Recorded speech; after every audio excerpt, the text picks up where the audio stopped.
Hi guys, Dr. Rob Barrington here with some more nutrition advice.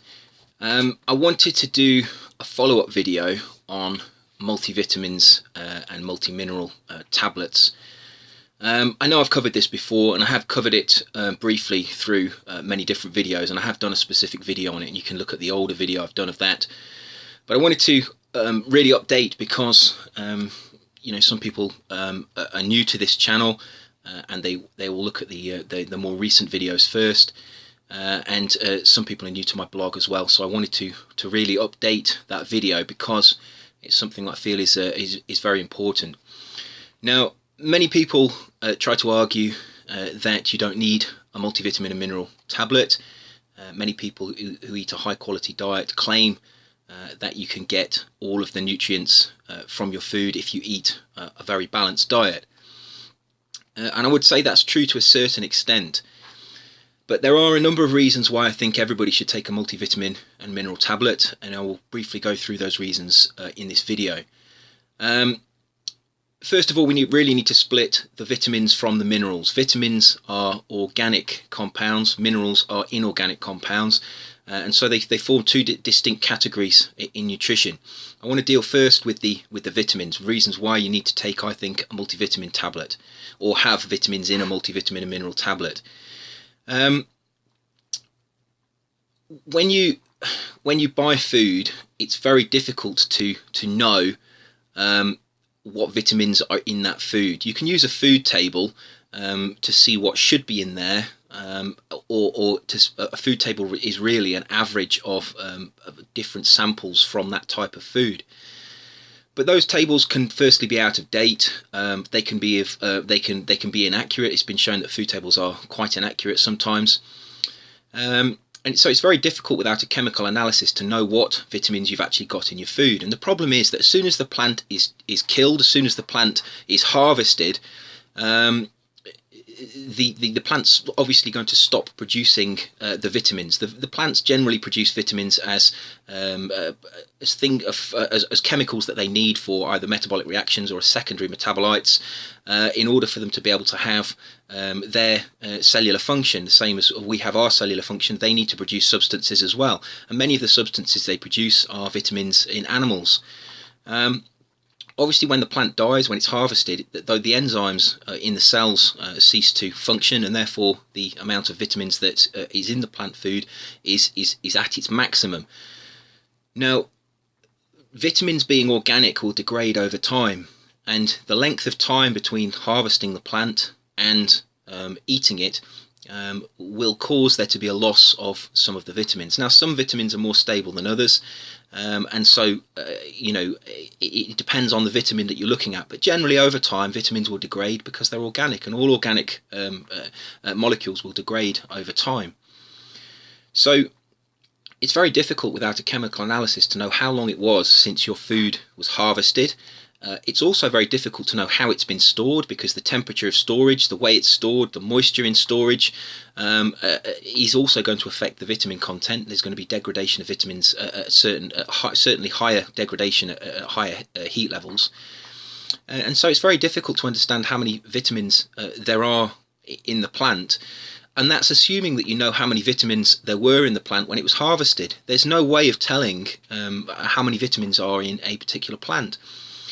The other problem you have is that even if you eat, most people eat let's say we're eating a healthy diet. Most people don't analyse their diet on a daily basis. Most people don't sit down in the morning and say, right, I'm going to eat this amount of this food, this amount of this food, I'm going to eat some of this, I'm going to eat some of this. And they don't calculate how much vitamins is expected in their food, and that's understandable. We lead busy lives, and even if you're eating a high quality diet, it's not very easy to actually calculate the amount of vitamins. Even if you're a trained nutritionist and you know and you're aware of the amount of vitamins that should be in food, it's very difficult to actually calculate that amount. And so the problem is that we don't really understand, unless we do a chemical analysis on our food every day, we don't really understand how many vitamins we're getting, and therefore it's very easy for even somebody with a high quality diet to slip in to a situation where they're absent of 1 or 2 or 3 or more of the vitamins. And so therefore, taking a multivitamin and mineral tablet, or taking multivitamins, is a way of ensuring that you get a certain level of vitamins in your food. Now, that's talking about vitamins. Let's talk about minerals. The problem with minerals is probably slightly different, because minerals are inorganic. They're not produced by plants. The way minerals get into plants is that they're in the soil. They're inorganic elements in the soil, and the plants take them into their tissues through their roots with the water that they take in through the soil. So in order to have minerals in plants, you have to have the minerals in the soils. And the big assumption is that those minerals are in the soils. But we know from scientific research, we know from agriculture, that certain soils are high in some minerals and low in other minerals. The mineral content of soil is not the same all around the world. If you grow a wheat crop in Canada, for example, you may have a completely different mineral profile to one that it was grown in North America or Northern Europe or Russia. So it's very important to understand that there is no way of knowing what minerals you have in your food, because even if you knew where your food had come from, which most people don't look into that, even if you knew where it had come from, you don't know how many minerals are in the soil to start with. Now bear in mind that plants can grow in soil that is deficient in minerals that are required by humans. They don't need the same minerals that we do. So if you grow wheat on selenium deficient soil, the wheat will grow quite happily. When we eat that wheat, we then become selenium deficient. And this is the problem. There is no way of knowing what minerals you're taking in, just as there isn't with vitamins. But the problem is that agriculture as a whole doesn't return those minerals to the soil. If you grow a wheat crop on a selenium deficient soil, the farmer gets paid per ton of wheat. He's not really that bothered how much selenium is in the wheat. As long as his wheat grows, it gives him a good crop and he makes money. He then sells it on the market and it's tasty and people buy it. That's all that matters.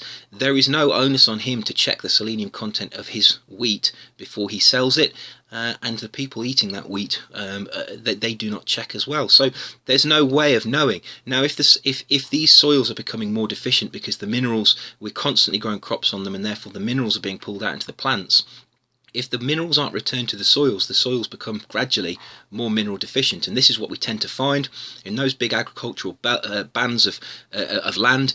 In particular, we know North America, Canada, particularly in Northern Europe and Russia, has big areas of land that have huge fields of wheats and other cereal crops growing. The minerals are really never returned to the soils in those areas. Organic agriculture is a little bit more different.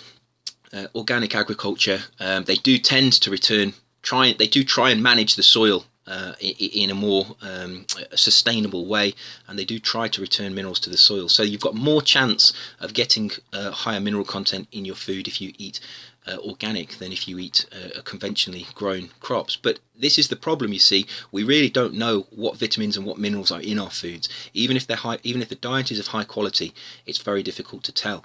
And therefore, taking a multivitamin or a mineral tablet is a way of ensuring that you get an adequate amount of vitamins every day, even if your food is deficient in these essential nutrients. And so what I would suggest is that you look into buying and taking on a daily basis a multivitamin and mineral tablet. Now, many people will argue that it's not required. And I think common sense would say that it possibly isn't required. I'm not saying it would be definite. I'm not saying that you would definitely get a vitamin and mineral deficiency if you didn't take a multivitamin and mineral tablet. But it's an insurance policy to ensure that you don't. Now, one last thing to mention is that you don't actually have to get a vitamin or mineral deficiency in order to have a metabolic dysfunction from a low intake of minerals and vitamins. There is a classic deficiency symptom that is known for most vitamins and most minerals. and that would be a clinical that they would give clinical symptoms that would be picked up, for example, by a doctor or a nurse or anyone that was trained medically would be able to look in a book and see that deficiency disease linked to a particular nutritional deficiency. However, more recently, nutrition has uncovered another category of deficiency that they actually call an insufficiency, and this is a very low level chronic low intake of a particular vitamin or mineral over a long period of time that doesn't give a clear set of symptoms. What it does tend to give is a general malaise or an idiopathic condition whereby the person may be suffering perhaps from aches and pains, perhaps from soreness or inflammation in a particular way that cannot be linked to a particular condition, and quite often it's being found that these are maybe vitamin and mineral insufficiencies that are causing these very low level chronic. They're not debilitating and they won't kill you, but they're gradually obviously breaking down your metabolism as your body is trying to cope without having the correct essential nutrients. The last thing to say about vitamins and minerals in terms of why I would suggest you take a multivitamin and mineral tablet. Many of my videos, for example, talk about specific conditions and what you can take to overcome those conditions. So I talk about obesity and things that you can take to overcome obesity, maybe anxiety and depression. There's certain amino acids that are beneficial to people who are anxious or depressed. Many of those nutritional supplements that you take are dependent on other substances in order to be able to be metabolized in the body, and the substances that obviously it's the enzymes that cause the metabolic pathways to flow, but enzymes use vitamins and minerals as cofactors, and if those cofactors are missing, the enzyme won't function. And quite often what you actually find is that somebody can take a particular supplement and it has no effect, and that's because they're missing the cofactor that is required for the conversion into a different substance. So for example, if you take tryptophan for depression or anxiety, but you're deficient in iron, the tryptophan hydroxylase enzyme requires iron as a cofactor, and if you're deficient in iron, that tryptophan hydroxylase enzyme won't function, and therefore you can take all of the tryptophan in the world, it's not going to get converted in your brain into serotonin ultimately, which is what you're trying to do. So taking a multivitamin and mineral is a very good way. It's an insurance policy of ensuring that all of your metabolic pathways are functioning, that you've got a base level of health. Yes, I totally agree, you shouldn't take a multivitamin and mineral in place of a good diet, but I've always said that even if you're taking a high quality diet, I would recommend that you take a high potency, high quality multivitamin and mineral supplement. There are many good multivitamin and mineral supplements on the market. A number that I know of. Lambert's do one called Multigard, which is reasonable. Solgard do one called VM2000 and VM75. They also do a VM75 without iron. There are other companies like Twin Lab, I'm sure, if they're still going, that the many companies that will produce good multivitamins. I don't sell vitamins. I'm not interested in selling vitamins. I just want to make that clear. I don't make any money from Solgard or from Lambert's. It's just two of the brands that I've used in the past that I think are reasonably good quality. Try and stay away from the cheap supermarket multivitamins. They tend to have lower quality ingredients. They tend to have very poorly absorbable forms of the minerals, for example. If you want to get a high quality multivitamin mineral, make sure it's got amino acid chelated minerals, you usually get what you pay for in terms of nutritional benefits, in terms of using taking a multivitamin and mineral. So even if you've got a high quality diet, if you think you don't need one, I would suggest you probably do. The science says that you probably do. Most people who don't take a multivitamin will almost certainly be deficient in selenium and chromium.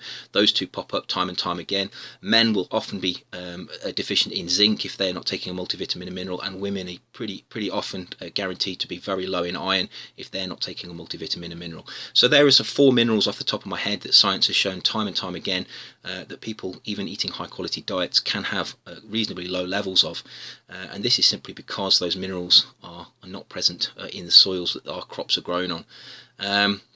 Iron actually is actually quite badly absorbed from plant foods as well. And vitamins as well. Many studies have looked at people, for example, who are living in institutions, and they're quite often deficient in B vitamins. Most people who don't take a vitamin D supplement and don't get into the sun all the time, particularly if you're living at high latitudes, will be deficient in vitamin D. And vitamin E is actually quite difficult to get in your diet unless you eat a lot of vegetable oil, and that has its own health implications anyway. So even off the top of my head, rattling them off, I can come up with 5, 6, maybe 8 vitamins there that really most people have quite low intakes of, even if they're eating quite high quality diets. So there's some food for thought there.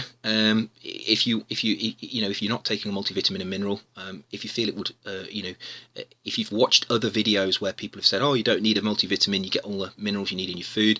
My blog shows the hard evidence, the science. If you go to my blog and you look it up, I do reviews of scientific articles that have been done. There are many dozens of studies that I've reviewed on there that show that those people are wrong. You simply cannot get the levels of vitamins and minerals in your food that you require in modern food processing techniques. That may not have been the case thousands of years ago, but it certainly is the case now. The way the food is grown, the way the food is harvested, the way the food is processed, has generally lowered the quality of the food, and as a result, human health is suffering to a certain extent. So I hope you found that interesting. If you've got any questions on this video, please leave them in the comments box below, and I will get back to you as always as soon as I can. And I will see you soon for another video. And in the meantime, take care.